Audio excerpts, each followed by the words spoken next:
તો કેપેસિટર માટે આપણી ચર્ચા છે, જેમાં આપણે છેલ્લે જોયું કેપેસિટર છે એ બેટરી જોડીને આપણે ચાર્જ કરીએ છીએ. બેટરીના ઋણ ધ્રુવ પર એવી રાસાયણિક પ્રક્રિયા થાય, આ ઋણ ધ્રુવ છે અને આ ધન ધ્રુવ છે, તો એ ધ્રુવ ઉપર એવી રાસાયણિક પ્રક્રિયાઓ થાય છે કે જેમાં ઋણ ધ્રુવ પર એવી રાસાયણિક પ્રક્રિયા થાય કે જેમાં નિપજ તરીકે ઇલેક્ટ્રોન આપણને મળે, એટલે કે ઓક્સિડેશન પ્રક્રિયા થાય, એટલે ઇલેક્ટ્રોન ત્યાંથી રવાના થાય અને ઇલેક્ટ્રોન એક પ્લેટ ઉપર જમા થાય. વચ્ચે અવાહક માધ્યમ છે કેપેસિટરની વચ્ચે, અહીંયા અવાહક માધ્યમ છે અથવા તો શૂન્યાવકાશ છે, એટલે ઇલેક્ટ્રોન ડાયરેક્ટ પસાર ન થઈ શકે. બરાબર. તો અહીંયા છે ધનધ્રુવ પાસે પાછી રિડક્શન પ્રક્રિયામાં તરત જ શું થશે કે ઇલેક્ટ્રોનની જરૂર પડશે, એટલે ઇલેક્ટ્રોન આમ ખેંચશે, વાહકમાંથી ખેંચશે, એટલે કે આ ધન પ્લેટમાંથી એક ઇલેક્ટ્રોન ખેંચાઈ જશે. એટલે સામે એક ધન વીજભાર અહીંયા શું પડશે, ખુલ્લો પડશે. આમનામ પ્રક્રિયા ચાલુ રહે તો અહીંથી ઇલેક્ટ્રોન નિપજ તરીકે મળતા રહીએ, સામે ભાઈ અહીં ઇલેક્ટ્રોન જમા થતા જાય, અહીંથી એક ધન વીજભાર સામે એટલો ખોલો પડતો જાય. અને રાસાયણિક પ્રક્રિયા જો વિચાર કરવામાં આવે તો હકીકતમાં અહીંયા જેટલો ભાઈ ઋણ વીજભાર અહીંયા જમા થશે એટલો જ અહીંયા ધન વીજભાર જમા થશે, એટલે કે અહીંયા જેટલો માની લો ક્યુ ડેશ જેટલો વીજભાર ડેવલપ થાય તો અહીંયા માઇનસ ક્યુ ડેશ જેટલો વીજભાર ડેવલપ થશે. બીજું આ બેટરીની છે ઉર્જા ખર્ચ થઈ હશે, બેટરીની ઉર્જા ખર્ચ થઈ હશે. સામે અહીંયા કેપેસિટરમાં વીજભાર જમા થવાને કારણે એક વિદ્યુત ક્ષેત્ર ડેવલપ થાય છે. વિદ્યુત ક્ષેત્ર એટલે કે કુલમ ધન વીજભાર પર લાગતું વિદ્યુત બળ, અહીંયા કુલમ ધન વીજભાર મૂકો તો આ બાજુ વિદ્યુત બળ લાગશે. તો આમ આપણે એવું કહેવાનો આપણો હેતુ એવો છે કે અહીંયા ઉર્જા જે બેટરીએ ઉર્જા જે ખર્ચ કરી કેપેસિટરમાં સંગ્રહ પામે છે, અને એ ઉર્જા છે એ વિદ્યુત ક્ષેત્ર સ્વરૂપે સંગ્રહ પામે છે. સંગ્રહ એટલા માટે બોલીએ છીએ કે એ ઉર્જા આપણને ફરીથી પણ પાછી પણ મળી શકે એમ છે, કારણ કે આ કેપેસિટરને જ્યારે આપણે બાહ્ય પરિપથમાં બીજા કોઈની સાથે જો જોડવામાં આવે, અવરોધ સાથે ધારો કે જોડી દીધું, અવરોધની સંજ્ઞા તમને ખ્યાલ છે ધોરણ 10માં જ આવતું, તો હવે આ અહીંથી ઇલેક્ટ્રોન આમ રવાના થશે અને કેપેસિટર ડિસ્ચાર્જ થશે બાહ્ય પરિપથ, એટલે કે જે આ પરિપથ છે એ પરિપથમાં આમથી આમ આપને શું મળશે, પ્રવાહ મળશે. અને એ જે પ્રવાહ છે એ હકીકતમાં ભાઈ કેપેસિટરને કારણે છે, તો હકીકતમાં કેપેસિટરે પરિપથને ઉર્જા આપી. તો અત્યારે આપણે જ્યારે કેપેસિટર ચાર્જ થયું આપણે એમ કહીએ ત્યારે કેપેસિટરમાં ઉર્જા સંગ્રહ પામી છે એમ આપણે કહેશું, અને સ્થિતિ ઉર્જા સ્વરૂપે સંગ્રહ પામે છે. જ્યારે ડિસ્ચાર્જ થાય ત્યારે એ સ્થિતિ ઉર્જામાં રહેલી ઉર્જા એ પરિપથને મળે અને કેપેસિટર દ્વારા પરિપથમાં પ્રવાહ પ્રાપ્ત થાય. તો અત્યારે આપણું કામ છે કે ભાઈ કેપેસિટરને ચાર્જ કરવાથી એમાં સંગ્રહ પામતી સ્થિતિ ઉર્જાનો આપણે વિચાર કરવાનો છે. તો કેપેસિટરમાં સંગ્રહિત ઉર્જા જેની આપણે અહીંયા ચર્ચા કરવાની થાય છે ભાઈ. તો જે આપણો ટોપિક છે ભાઈ કેપેસિટરમાં સંગ્રહિત ઉર્જા, અને તેના માટે આપણે જો વિચાર કરવાનો છે કેપેસિટરમાં સંગ્રહિત ઉર્જા, તો અહીંયા કેપેસિટરની બે પ્લેટ જો તમને છે આકૃતિમાં એક દેખાઈ રહી છે જોવું જોઈએ, તો આ કેપેસિટરની એક પ્લેટ, આ છે કેપેસિટરની બીજી પ્લેટ છે. કેપેસિટરની એક પ્લેટ છે એ ધન વીજભારિત આપણે છે, આ ઋણ વીજભારિત છે એવી દર્શાવવામાં આવે છે. આના ઉપર ક્યુ ડેશ જેટલો ધન વીજભાર, આના ઉપર માઇનસ ક્યુ ડેશ જેટલો ઋણ વીજભાર છે.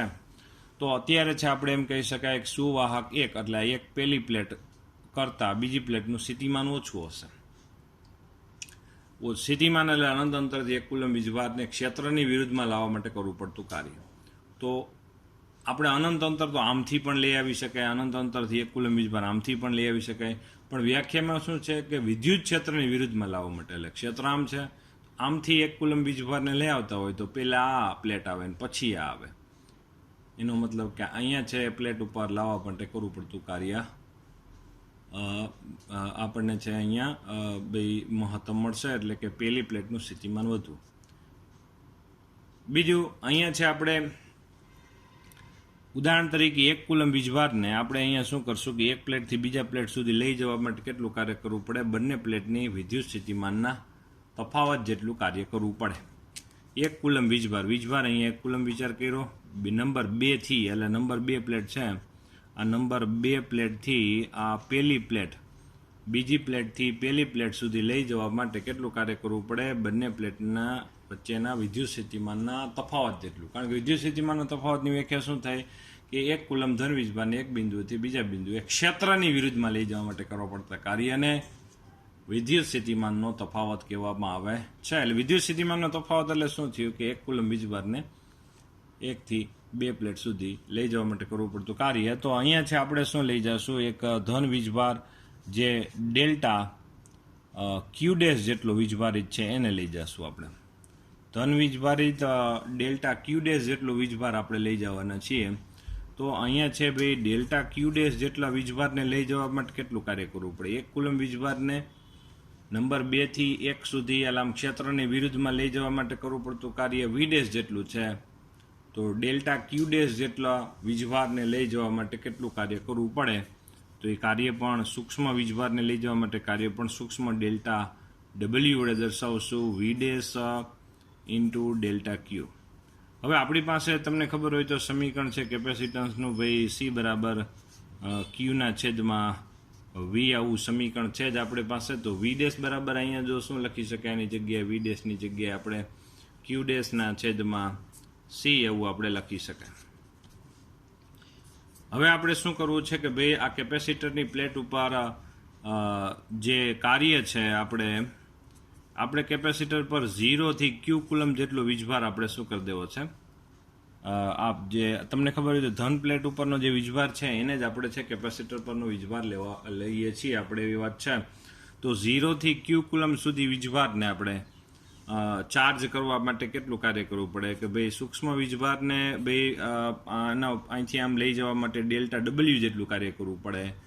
તો પછી સૂક્ષ્મ કરતાં ક્યુ જેટલો વીજભારને લેવા માટે કેટલું કાર્ય કરવું પડે. તો એ બધા ડેલ્ટા ડબલ્યુ જેટલા કાર્યનો આપણે શું કરવો પડે, સરવાળો એટલે કે સંકલન કરવું પડે. અને સંકલનમાં અહીંયા સી કેપેસિટન્સ તો અચળ છે તો એ બહાર આવશે, કારણ કે ક્યુ અને વીનો ગુણોત્તર અચળ એની અચળને જ આપણે કેપેસિટન્સ કહીએ છીએ. તો અહીંયા છે આ ભાઈ સંકલનમાં કોનું સંકલન થશે, ક્યુ ડેશનું. તો ક્યુ ડેશ એક ઘાત વધારો વધેલ ઘાત છેદમાં આવી જશે. તો એક ઘાત વધારો એટલે શું થઈ જાય, ક્યુ ડેશનો વર્ગ થઈ જાય. 0 થી ક્યુ અહીંયા આવી જાય. એકવાર ક્યુ મૂકો માઇનસ કરીને 0 એટલે અહીંયા ક્યુ જ લખવાનું થશે, એટલે Q²/2C થશે. બરાબર. તો અહીંયા જે કાર્ય છે Q²/2C જેટલું કાર્ય આપણે વિચાર કરી શકાય. અને જે કાર્ય થશે, હવે વાત એવી છે કે આપણે આ જે કાર્ય કરીએ છીએ એ ક્ષેત્રની વિરુદ્ધમાં, અને વિદ્યુત ક્ષેત્ર એ સંરક્ષી છે. કેવું છે વિદ્યુત ક્ષેત્ર, કેવું છે સંરક્ષી ક્ષેત્ર છે. અને સંરક્ષી ક્ષેત્રમાં તમે જે કાર્ય કર્યું હોય 0 થી ક્યુ કુલમ સુધી વીજભારને જમા કરવા માટે જે કાર્ય કર્યું હોય તે બધું સ્થિતિ ઉર્જામાં સંગ્રહ પામી જાય. સ્થિતિ ઉર્જાની સંજ્ઞા યુ છે. તો આ જે કરેલું કાર્ય એ જ આપણા માટે સ્થિતિ ઉર્જા થઈ જાય. Q²/2C વડે આપણે દર્શાવી શકાય. તો અહીંયા છે આપણા માટે ભાઈ આ U = Q²/2C છે જ આપણી પાસે, જોવું જોઈએ. તો અહીંયા છે આપણા માટે ભાઈ વિચાર એ કરી શકાય કે ભાઈ આપણી પાસે સ્થિતિ ઉર્જાનું સમીકરણ અત્યારે શું મળી ગયું છે, તમે જોવું જોઈએ કે U = Q²/2C. હવે તમે એમાં જુઓ તો Q બરાબર CV લખો તો શું થાય, આ એક આપણે સમીકરણ મળી ગયું, એમાં Q બરાબર CV લખો તો અહીંયા C²V² થાય. તો C²V²માં એક C ઉડી જાય તો અહીંયા સમીકરણ પાછો શું મળે, U = 1/2CV² એવું એક મળી જાય. પછી C બરાબર અહીંયા ક્યુના છેદમાં વી મૂકો, એક વી ઉડી જાય તો સ્થિતિ ઉર્જાનું સમીકરણ શું મળે, અહીંયા આપણે છે ભાઈ QE/2 મળે. આવા સ્થિતિ ઉર્જાના અલગ અલગ સ્વરૂપ છે. આમાં ક્યુ અને સી છે, આમાં સી અને વી છે, આમાં ક્યુ અને વી છે. આ સ્થિતિ ઉર્જાનો આપણે વાત થઈ ગઈ. હવે આ કેપેસિટર છે એ તમે જુઓ તો એક આમ આ કેપેસિટરની માની લ્યો કે ભાઈ એક પ્લેટ, આ બીજી પ્લેટ, આમ વિચાર કરી લ્યો આ બે પ્લેટ છે, આ બે વાહક પ્લેટ અને એકબીજાથી કેટલા અંતરે છે ભાઈ, ડી જેટલા અંતરે છે. આ પહોળાઈ થઈ ગઈ, ધારો કે આ ઊંચાઈ થઈ ગઈ. તો કેપેસિટરનું કદ છે, આ ભાઈ કેપેસિટરની પ્લેટ છે એ ધન વીજભારિત અને આ ધારો કે ઋણ વીજભારિત. તો કેપેસિટરનું કદ જો વિચાર કરવો જોઈએ તો કદ એટલે શું થાય, લંબાઈ ગુણ્યા પહોળાઈ ગુણ્યા ઊંચાઈ. તો લંબાઈ એટલે આને ગણો તો આ ડી, અને પહોળાઈ ગુણ્યા ઊંચાઈ એટલે આ પ્લેટનું શું થાય, ક્ષેત્રફળ. એટલે કેપેસિટરનું કદ એડી થાય. કેટલું થાય, એડી જેટલું થાય. તો હવે આપણે એમ વિચાર કરી શકાય કે ભાઈ અહીંયા છે આપણા માટે સ્થિતિ ઉર્જા માટે જો વિચાર કરીએ તો સ્થિતિ ઉર્જાનું સમીકરણ જો અહીંયા આપણે લખીએ તો શું આવશે કે you is equal to Q²/2C એવું સ્થિતિ ઉર્જાનું સમીકરણ છે. એને મોડિફાઈ થોડું કરીએ તો તમને ખબર હોય તો પૃષ્ઠ ઘનતા એટલે કે આ પ્લેટ ઉપર સિગ્મા જેટલી પૃષ્ઠ ઘનતા છે, તો પૃષ્ઠ ઘનતા એટલે કે ભાઈ પ્લેટ ઉપર રહેલો કુલ વીજભારને એના ક્ષેત્રફળ વડે ભાગી નાખો તો આપણે શું મળી જાય? પૃષ્ઠ ઘનતા. તો Q બરાબર અહીંયા લખીએ તો શું આવશે? Q બરાબર આપણે સિગ્મા એ લખી શકાય, તો સિગ્મા A² આવું આપણે લખી શકાય. કેપેસિટન્સ C ની જગ્યાએ આપણે શું લખી શકાય? ε0 એના છેદમાં D લખી શકાય. એક એ કેન્સલ થઈ જાય, ડી ને આપણે ઉપર લઈ જાવ એટલે અહીંયા શું આવશે ભાઈ? સિગ્મા સ્ક્વેરના છેદમાં 2ε0 AD આવું થાય. ત્યાર પછી આપણી પાસે ભાઈ કેપેસિટરની બે પ્લેટ વચ્ચે સમાન વિદ્યુત ક્ષેત્રનું એક સમીકરણ છે, યાદ હોય તો E બરાબર આપણી પાસે ભાઈ સિગ્માના છેદમાં ε0, તો સિગ્મા બરાબર શું લખી શકાય? E0 લખી શકાય. તો આની જગ્યાએ જો લખો જોઈએ શું આવશે ભાઈ? સિગ્મા બરાબર E0, તો આ E²ε0² ના છેદમાં 2ε0 AD આવું U બરાબર આવું સમીકરણ થાય. તો અહીં ε0 એક ઉડી જાય તો અહીંયા સામે U બરાબર આપણે અહીંયા શું લખી શકાય? U ઇઝ ઇક્વલ ટુ જોવો જોઈએ તો U ઇઝ ઇક્વલ ટુ અહીંયા આપણે લખી શકાય 1/2, એટલે 1/2 તો હતા જ બરાબર, એક એપ્સાઇલોન ઉડી જશે તો અહીંયા શું આવશે ભાઈ? તમે જુઓ તો E² ε0 AD. આ સ્થિતિ ઉર્જાનું બીજું સ્વરૂપ થયું. આને જ વસ્તુ છે, ખાલી આમાં શું કર્યું આપણે? પહેલાં યાદ હોય તો Q બરાબર આપણે સિગ્મા એ લખ્યા, C બરાબર કેપેસિટન્સ C બરાબર ε0 એના છેદમાં D લખ્યું, પછી આ D છેદનો છેદ ઉપર લઈ ગયા બરાબર, પછી આ ભાઈ સિગ્માની જગ્યાએ આપણે છે શું લખ્યું? E × ε0, કેપેસિટરની બે પ્લેટ વચ્ચે આ વિદ્યુત ક્ષેત્ર E આપણે છે. તો હવે છે આપણે જો વિચાર કરો તો કેપેસિટર માટેની ઉર્જા ઘનતાની આપણે વાત કરવી છે. અત્યારે ઉર્જા ઘનતાને સ્મોલ u વડે આપણે દર્શાવશું. અત્યારે ઉર્જા ઘનતા એટલે કે એકમ કદમાં રહેલી ઉર્જા. તો અત્યારે આ જે સ્થિતિ ઉર્જા છે એ કેટલા કદમાં છે? AD જેટલા કદમાં છે. તો અહીંથી રાશિ આપણે મૂકી શકાય કે ભાઈ AD જેટલા કદમાં કેટલી ઉર્જા સ્થિતિ ઉર્જા સંગ્રહ થયેલી છે જોવું જોઈએ. AD જેટલા કદમાં U જેટલી એટલે કે આટલી સ્થિતિ ઉર્જા સંગ્રહ છે. તો એકમ કદમાં કેટલી સ્થિતિ ઉર્જાની? એકમ કદમાં સ્થિતિ ઉર્જાને સ્મોલ u વડે દર્શાવાય તો કેપિટલ U ને AD વડે આપણે ભાગી નાખીએ જોવું જોઈએ. તો કેપિટલ U ને AD વડે ભાગી નાખો તો આમાંથી AD શું થઈ જશે? ઉડી જાય. તો અહીંયા સમીકરણ શું આવશે? 1/2ε0 E². જે વ્યાપક સમીકરણ એટલે આ કેપેસિટર માટેની ઉર્જા ઘનતા એટલે કે એકમ કદમાં રહેલી ઉર્જાને આપણે ઉર્જા ઘનતા કહેવાય. આ એના માટેનું સમીકરણ છે, પણ હકીકતમાં આ સમીકરણ કેવું છે? વ્યાપક સમીકરણ છે. વ્યાપક એટલે કે આપણે કોઈ પણ તંત્ર હોય જ્યાં સમાન વિદ્યુત ક્ષેત્ર કે તંત્રનું વિદ્યુત ક્ષેત્ર હોય ત્યાં સંગ્રહ થતી ઉર્જા ઘનતા માટે આપણે વિચાર કરી શકાય. એટલે આ સમીકરણો આગળ જતાં આપણે બીજે લાગવું પડશે ક્યાં કે જ્યાં વિદ્યુત ક્ષેત્ર હશે ત્યાં એમાં સ્થિતિ ઉર્જા હશે. જેમ આપણે કેમ ગુરુત્વાકર્ષી ક્ષેત્ર છે તો ગુરુત્વાકર્ષી ક્ષેત્રની દરેક બિંદુએ સ્થિતિ ઉર્જા મળે, સેમ એવી જ રીતે અહીંયા વિદ્યુત ક્ષેત્રમાં આપણે વિદ્યુત ક્ષેત્રની ઉર્જા ઘનતા એટલે કે એમાં ઉર્જા સંગ્રહાયેલી છે એમ વાત થશે. કારણ કે ગુરુત્વાકર્ષી ક્ષેત્ર, વિદ્યુત ક્ષેત્ર, ચુંબકીય ક્ષેત્ર, આ બધા ક્ષેત્રો છે આણ્વિક બળોને કારણે ઉદ્ભવતા ક્ષેત્રો. આ બધા ક્ષેત્રો છે એ સંરક્ષી છે અને સંરક્ષી ક્ષેત્રોમાં હંમેશા સ્થિતિ ઉર્જા હોય જ. એવી જ રીતે અહીંયા આ માત્ર કેપેસિટર માટેની ઉર્જા ઘનતાનું સમીકરણ નથી, અને વ્યાપક સ્વરૂપે વિચાર કરશું. વ્યાપક સ્વરૂપે એટલે કે આ હકીકતમાં કોઈ વિદ્યુત ભારિત તંત્રના વિદ્યુત ક્ષેત્ર, જ્યાં વિદ્યુત ક્ષેત્ર હશે ત્યાં ઉર્જા ઘનતા માટે આપણે આ વિચાર કરી શકાય. અને આપણે જો ટેક્સ સિવાય જો આપણે વિચાર કરીએ તો ટેક્સમાં છે ભાઈ જે લખાણ છે અહીંની જ વસ્તુ છે, એમાં તમે આનો છે આપણે ભાઈ સ્ક્રીનશોટ પાડીને આપણે આવી રીતે તમે શું કરી શકો? લખી શકો ભાઈ પ્રશ્ન સ્વરૂપે, અથવા તો આપણે તો આપણા વિદ્યાર્થીઓને આવડું આ છે PDF સ્વરૂપે મોકલીએ જ છીએ. મટીરિયલ એટલે આમાંથી લેસન કરી નાખજો. આ 15મા ટોપિકમાં બે વસ્તુ થાય, એક તો સ્થિતિ ઉર્જા આવશે અને બીજી ઉર્જા ઘનતા. તો સ્થિતિ ઉર્જામાં શું છે કે ભાઈ આપણે હમણાં ભણ્યા એ જ વસ્તુ છે કે આ બે પ્લેટ છે એને એ જ વસ્તુ ક્યુ ડેશ અને માઇનસ ક્યુ ડેશ છે. એમાં બીજી પ્લેટ છે, આ પહેલી પ્લેટ છે એની ભાઈ એની સ્થિતિમાન કેવું હશે? અહીંયા પહેલી પ્લેટનું સ્થિતિમાન વધુ હશે, આ અહીંયા ઓછું હશે. તો અહીંયા છે આપણે જો હમણાં વિચાર કર્યો કે ભાઈ 1 કુલમ વીજભારને પ્લેટ 2 થી 1 સુધી લઈ જવા માટે ક્ષેત્રની વિરુદ્ધમાં કેટલું કાર્ય કરવું પડે? ભાઈ વી' જેટલું કાર્ય કરવું પડે. તો ડેલ્ટા ક્યુ ડેશ જેટલો વીજભારને આ પ્લેટથી આ પ્લેટ સુધી ક્ષેત્રની વિરુદ્ધમાં લઈ જવા હોય કેટલું કાર્ય કરવું પડે? તો અહીંયા ડેલ્ટા ક્યુ ડેશ વીજભારને નંબર 2 થી એટલે નંબર 2 પ્લેટથી એક તરફ લઈ જવા બહારથી, એટલે કે આપણે જે કાર્ય કરીએ બહારથી કરવું પડતું કાર્ય V dash into delta Q dash. V dash બરાબર આપણે લખ્યું ક્યુ ડેશના છેદમાં C into delta Q dash.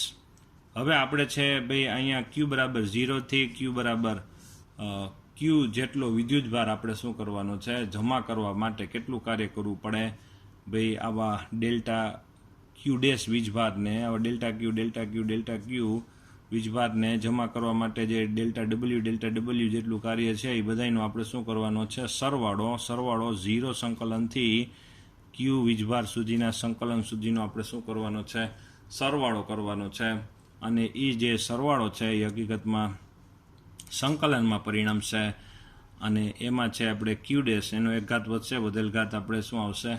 છેદમાં આવશે. તો અહીંયા છે ભાઈ એક વખત આપણે આમાં ક્યુ મૂકીને માઇનસ કરીને 0 એ કંઈ લખવાની જરૂર નથી, એટલે ક્યુ આવશે એટલે Q²/2C આપણને છે શું મળી જશે? ક્યુ વીજભારને કેપેસિટરની ધન પ્લેટ પર જમા કરવા માટે કરવું પડતું કાર્ય.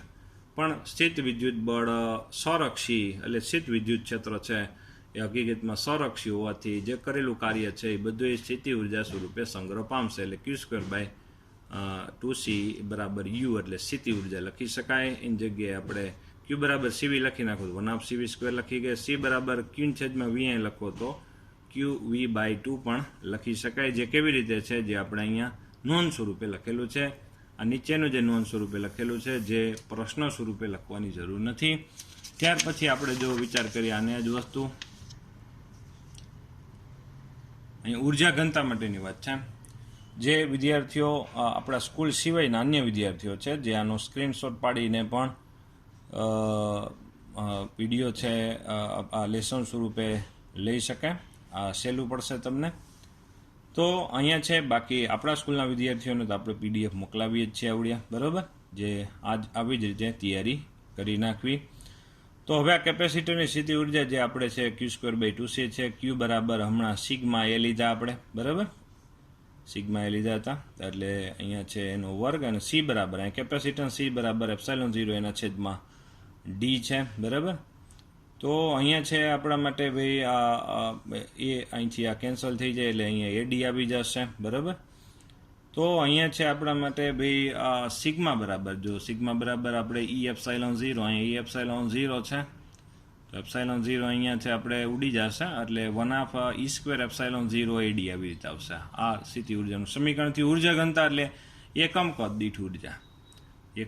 દીઠ ઉર્જા. તો અત્યારે છે આ જે કેપેસિટરનું કદ હમણાં જ આપણે લીધું હતું કે ભાઈ આ લંબાઈ પહોળાઈ ને ઊંચાઈ છે, તો પહોળાઈ ગુણ્યા ઊંચાઈ એટલે આપણા માટે આ પ્લેટનું ક્ષેત્રફળ થયું. તો આ છે કેપેસિટરનું કદ કેટલું થાય? AD જેટલું. અને AD જેટલા કદમાં આ U જેટલી સ્થિતિ ઉર્જા સંગ્રહ થયેલી છે. AD જેટલા કદમાં U જેટલી સ્થિતિ ઉર્જા, તો એકમ કદમાં કેટલી? તો ઉર્જા ઘનતા, એકમ કદ દીઠ ઉર્જાને શું કહેવાય? ઉર્જા ઘનતા કહેવાય, U ના છેદમાં AD. તો આને AD વડે ભાગી નાખ્યા એટલે સમીકરણ શું બન્યું? 1/ε0E². ઉપરોક્ત સમીકરણ એ વિદ્યુતભારોની કોઈ પણ શરતના વિદ્યુત ક્ષેત્ર માટે સાચું છે. એટલે કોઈ પણ તંત્રની જે વિદ્યુત શરતના હશે કે જેનું વિદ્યુત ક્ષેત્ર મળતું હોય તે સંરચના માટે આ સમીકરણ સાચું છે. આ પણ આપણો મોસ્ટ આઈમ્પી ટોપિક છે, બરોબર તૈયાર કરી નાખવાનો રહેશે.